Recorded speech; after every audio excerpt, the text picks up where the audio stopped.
Саламатсыңарбы окуучулар. Бүгүн биз экинчи чейректин биринчи сабагында жолугушуп жатабыз. Биздин бүгүн көтө турган темабыз симфония жөнүндө түшүнүк жана Кыргыздын биринчи симфонисти Аскар Тилеев жөнүндө маалымат аласыңар. Биздин максат симфония жөнүндө түшүнүк алуу, Кыргыздын биринчи симфонисти Аскар Тилеев ким экендиги тууралуу маалымат алуу.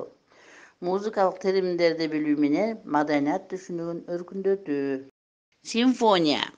Симфония грек тилинен алынган термин. Биздин түшүнүгүбүздө үндөштүк добуштардын кооздук айкалышуусу. 18-кылымдын орто ченинде калыптанган оркестр музыкасынын негизги жанры. Байыркы Грецияда пайда болгон симфония термини Батыш Европада симфония жанры пайда болгонго чейин ар түрдүү мүнөздөгү, түзүлүштөгү аваздык, аспаптык, полифониялык чыгармаларды түшүндүргөн. Симфония жанрынын башаты опералык увертюра, сюита, трио, соната. Симфония Веналык композиторлор мектебинин өкүлдөрү Гайден, Моцарт жана Бетховендин чыгармаларында классикалык мүнөзгө ээ болгон. Азыр симфониянын көбүнчө 4 бөлүмдөн турган үлгүсү калыптанган. Азыр балдар биз Вивальдинин Күз аттуу чыгармасын угалы.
Аскар Түлеев. Кыргыз профессионал музыкасында биринчи симфонист. Аскар Түлеев 1920 жылы Бишкек шаарында туулган. Ал Мураталы Күреңкеев атындагы музыкалык окуу жайынан кийин Петр Ильич Чайковский атындагы консерваториянын композиция бөлүмүнөн билим алган. 1961 жылы ал 4 бөлүмдөн турган биринчи симфониясын жараткан. Ал эми 1963 жылы Атай деген симфониясын жазган. Атайдын негизги өзөгүн кыргыз элинин атактуу комузчусу Атай Оонбаевдин күүлөрү жана обондору түзөт. Симфониялык жанрдагы чыгармаларына майрамдык увертюра, Тянь-Шаньдын майрамы аттуу рапсодиясы, Баатырдык поэмасы кирет. Балдар, сабагыбызды аяктап жатып, симфония жана Кыргыздын биринчи симфонисти ким экендиги жөнүндө маалымат алдык. Үйгө тапшырма. Күз деген темадагы симфониялык музыканы угуп, күздүн керемети жөнүндө дил баян жазуу. Саламатта калгыла.